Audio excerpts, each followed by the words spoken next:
For 2,000 years, a story has echoed through the corridors of history. The story of a man, a prophet, a bringer of truth, who was ultimately betrayed and destroyed by the very society he sought to enlighten. But what if this wasn't just a singular event in ancient history? What if it was a recurring pattern, an eternal betrayal, enacted again and again, whenever genuine truth, genuine life, and genuine freedom emerge? What if the murder of Christ is not a historical anomaly, but a timeless metaphor for humanity's deep-seated resistance to its own liberation?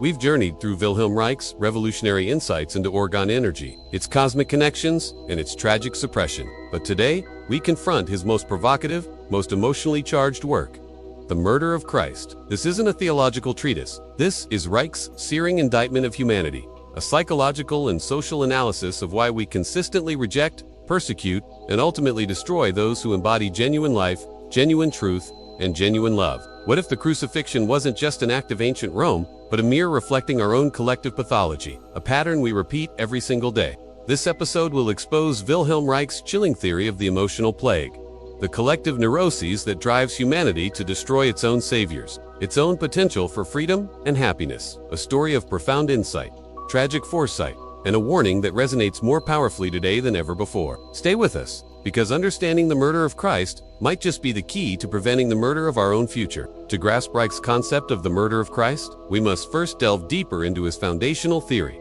the emotional plague. For Reich, this wasn't a metaphor. It was a tangible, energetic disease afflicting humanity. It's the collective neuroses, the character armor that prevents us from experiencing genuine life, genuine love, and genuine freedom. It's the fear of pleasure, the fear of spontaneity, the fear of our own natural impulses, which leads us to suppress not only ourselves, but also anyone who dares to live authentically. The emotional plague, Reich argued, is transmitted from generation to generation, not through genes, but through social conditioning. It's the subtle, often unconscious, process by which we are taught to fear our own life energy, to conform, to obey, to sacrifice our authentic selves for the sake of societal approval. This creates a society of little men, individuals who are emotionally armored, sexually repressed, and deeply afraid of genuine freedom. And it is these little men, driven by their own unacknowledged suffering, who become the instruments of the emotional plague. Reich saw the emotional plague manifest in every aspect of human society.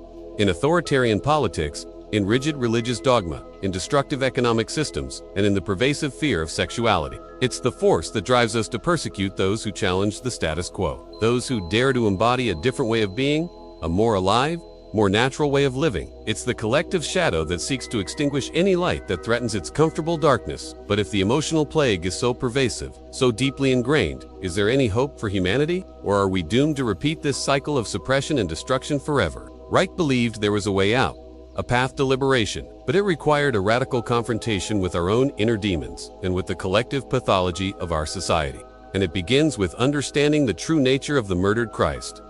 For Reich, Christ was not just a historical figure. He was a symbol, a principle, an embodiment of the very life energy, the orgone energy, that humanity so desperately fears and suppresses. Christ, in Reich's view, represented the natural, unarmored human being, fully connected to their instincts, their emotions, and their cosmic roots. He was the living antithesis of the emotional plague, a beacon of genuine love, genuine truth, and genuine freedom. Christ's teachings, stripped of dogma and institutionalization, were, for Reich, a direct expression of orgonomic principles. Love thy neighbor as thyself was not just a moral commandment, but a recognition of the interconnectedness of all life, the natural flow of energy between individuals. The kingdom of heaven is within you was an acknowledgement of the inherent capacity for joy, fulfillment, and cosmic connection that resides within every human being. He was teaching humanity how to live, how to truly be alive, in a world that was increasingly deadened by its own fears. But this embodiment of pure life energy, this Christ principle, was a direct threat to the emotional plague. The armored masses, unable to tolerate the raw, uninhibited vitality of Christ, felt compelled to destroy it. His authenticity exposed their own repression. His freedom highlighted their own bondage. His love revealed their own hatred. And so, they murdered him, not just physically, but symbolically, by distorting his teachings, institutionalizing his message, and turning a living principle into a rigid dogma. The murder of Christ was the emotional plague's desperate attempt to protect itself from the truth of life. But if Christ represents the life principle, and his murder represents humanity's rejection of that principle, what does that mean for us today? Are we still murdering Christ, in ourselves and in others? Every time we suppress our natural impulses, conform to societal pressures, or reject genuine connection? The answer is a chilling yes, and the consequences are far more devastating than we can imagine. Reich argued that the murder of Christ is not a one-time historical event, but an ongoing, eternal crucifixion. Every time we suppress our own natural impulses, every time we conform to a deadening societal norm, every time we reject genuine love and connection, we are in essence participating in this eternal betrayal of the life principle. We are murdering the Christ within ourselves and within others. Consider the suppression of scientific discovery. How many brilliant minds, how many revolutionary ideas have been ridiculed, dismissed, or actively suppressed because they threatened the established order, the comfortable illusions of the emotional plague? Reich himself was a prime example. His work on orgo and energy met with fierce resistance. His books burned, his reputation slandered.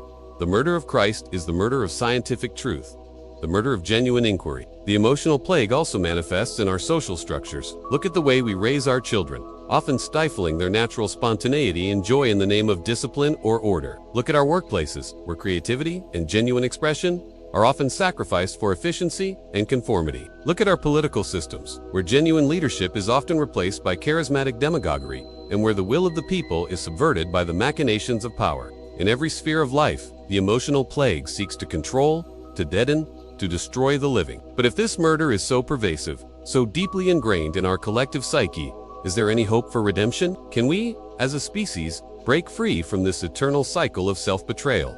Reich believed we could, but it required a radical act of self-awareness, a courageous embrace of our own suppressed life energy, and it begins with a resurrection. Reich's The Murder of Christ is not a message of despair, but a call to action, a blueprint for resurrection. If the murder is the suppression of life, then the resurrection is the conscious re-engagement with our own natural unarmored selves. It's about breaking free from the emotional plague, shedding our character armor, and allowing our inherent life, energy, or orgo, to flow freely once again. This resurrection begins within each of us. It's about daring to feel our emotions, even the uncomfortable ones. It's about reclaiming our natural sexuality, our spontaneity, our creativity. It's about challenging the internalized voices of repression and conformity. It's about cultivating genuine self-love and self-acceptance. For Reich, personal liberation was the first step towards societal transformation. And as individuals awaken, so too can society. When enough people shed their armor, when enough people reclaim their life energy, the emotional plague begins to recede. New, more life-affirming social structures can emerge. Education can become a process of fostering natural growth rather than suppressing it. Politics can become a genuine expression of the collective will rather than a tool of control. The kingdom of heaven on earth, for Reich, was not a mystical fantasy, but a tangible possibility, achievable through the liberation of human energy. The message of the murder of Christ is a challenging one, but it is also profoundly hopeful. It reminds us that the power to change our world lies not in external forces, but within our own capacity for life, for truth, for love. It calls us to be the resurrected ones, to embody the very principles that society has so long sought to suppress. The future of humanity depends on our willingness to embrace our own divine nature, to live authentically, and to finally end the eternal betrayal of truth. Wilhelm Reich, like Christ before him, was ultimately murdered by the very forces he sought to expose. His books were burned, his work suppressed, his life ended in a federal prison. But the truth, like life itself, cannot be permanently extinguished. And in the echoes of his words, we find the blueprint for our own resurrection. Wilhelm Reich's The Murder of Christ is a mirror held up to humanity, reflecting our deepest fears and our greatest potential. It's a call to awaken from the slumber of the emotional plague, to reclaim our birthright of joy, freedom, and genuine connection. It's a reminder that the path to salvation lies not in external saviors, but in the courageous embrace of the life force within each of us. The time for resurrection is now. If this episode resonated with you, if you feel the stirrings of the life force within, then join our community. Like this video, subscribe to our channel, and hit the notification bell to continue this journey of uncovering silenced truths. Share this message with those who are ready to awaken, and most importantly, begin your own journey of energetic liberation. Explore Reich's work, seek out orgonomic principles, and dare to live authentically, because the future of humanity depends on it. The time for our collective resurrection is now.